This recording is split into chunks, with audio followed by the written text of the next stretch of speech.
Hi mense, is Japie hier so. Ek wil net weer na Daniël 7 vinnig kyk en dit net meer in detail met julle deurgaan en verduidelik. Daar mag 'n paar dingetjies wees in hierdie hoofstuk wat ek deurgehardloop het nou met die vorige video wat mense dalk nog steeds nie verstaan nie. En ek dink ek weet watter dit gaan wees, so ek gaan dit net gou deurgaan. Ek gaan nie weer hele Daniël 7 deurgaan nie, ek gaan net sekere verse, soos julle kan sien, net waar die rooi is, dis waar ek gaan na kyk. So kom ons gaan dit gou deur. Daniel 7 vers 8, I was considering the horns, and there was another horn, a little one, coming up among them, before whom 3 of the first horns were plucked out by the roots. Dit sê nie dat Titus hierdie horings uitgetrek of uitgedruk het nie, net dat daar 3 horings verwyder is, en dit het gebeur tydens die Romeinse burgeroorlog, waar Galba geregeer het, doodgemaak is, en soos ek gelees het, lyk my sy eie weermag van sy mense het hom doodgemaak. Toe het Otto en Vitellius baklei vir regeringskap. En Vitellius het gewen. Dit is toe dat Vespasian homself aankondig as regeerder van Rome. Dit was toe 69 CE. En so Flavius Vespasian het toe vir Vitellius uitgedruk. So hulle het nie al 3 gaan uitdruk daar nie, soos dit vir my lyk. Maar dit is ook nie, as mens na die vers kyk, asof dit is wat dit sê nie. Dit sê nie dat 3 horings is verwyder. Toe hierdie een ingekom het, was daar 3 wat verwyderd was. En ons weet in daardie 1 jaar was daar 3 ouens wat opgestaan het as leiers wat toe geval het. And there is in this horn were eyes like the eyes of a man, and the mouth speaking pompous words. Nou, hierdie volgende stukkie gaan nou nie gaan oor hierdie spesifieke versie, dit gaan eintlik oor die vorige vers van die 3 horings wat verwyder is en die 1 klein horingkie. Tydens die Joodse opstand teen Rome het 3 hooffaksies binne Jerusalem gebots. Ek behandel dit in my openbaring video's. En dit is Johannes van Geskala, Eleazar seun van Simon en Simon bar Giora. Hierdie groepe het in 'n bitter burgeroorlog betrokke geraak wat al weerstand teen die Romeinse beleg verswak het.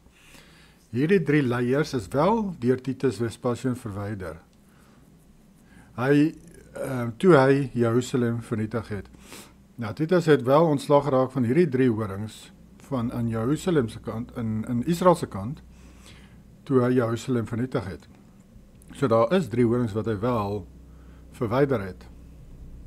Dit is nou nie aan die Romeinse kant nie, maar dit is aan Israel se kant. Kyk, I watched it then because of the sound of the pompous words which the horn was speaking. I watched till the beast was slain and its body destroyed and given to the burning flame.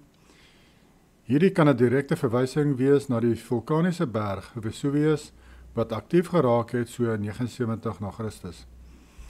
Dis wat dit hier moontlik kan na direk verwys na hierdie vulkaniese berg waar hy sê die liggaam van hierdie dier, die liggaam is die Romeinse ryk, is vernietig deur vuur.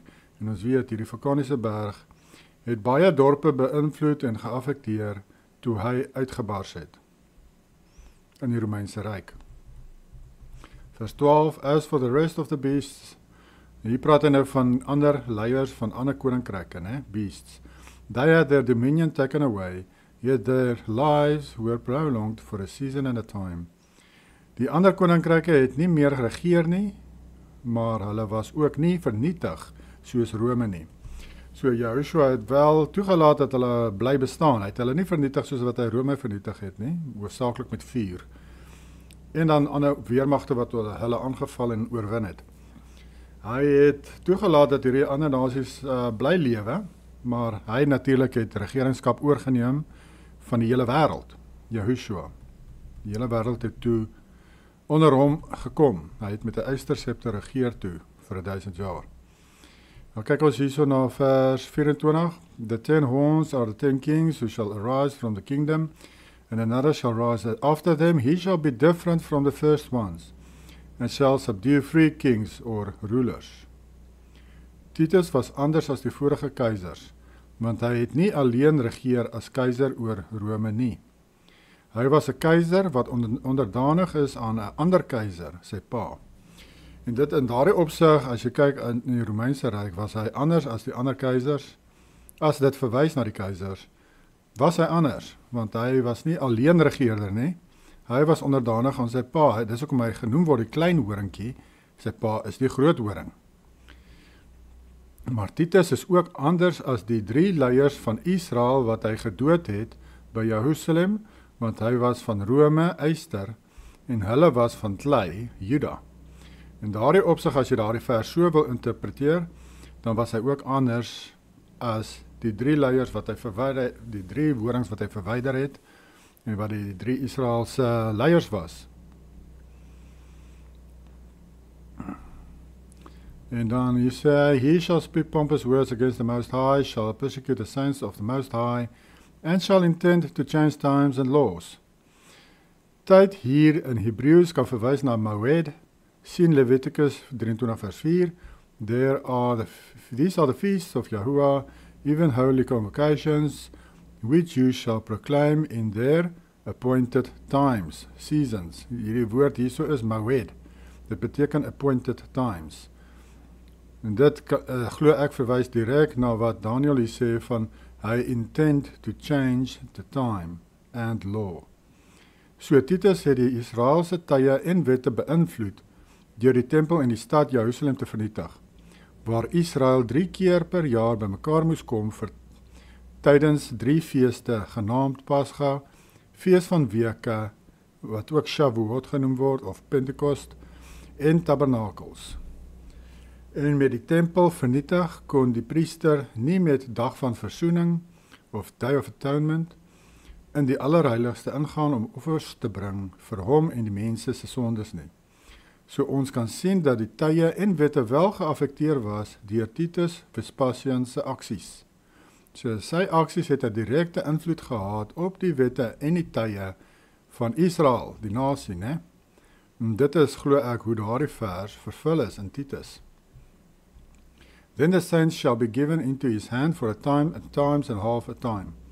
3,5 jaar waar tydens Jerusalem vernietig was, vanaf 66 tot 70 CE.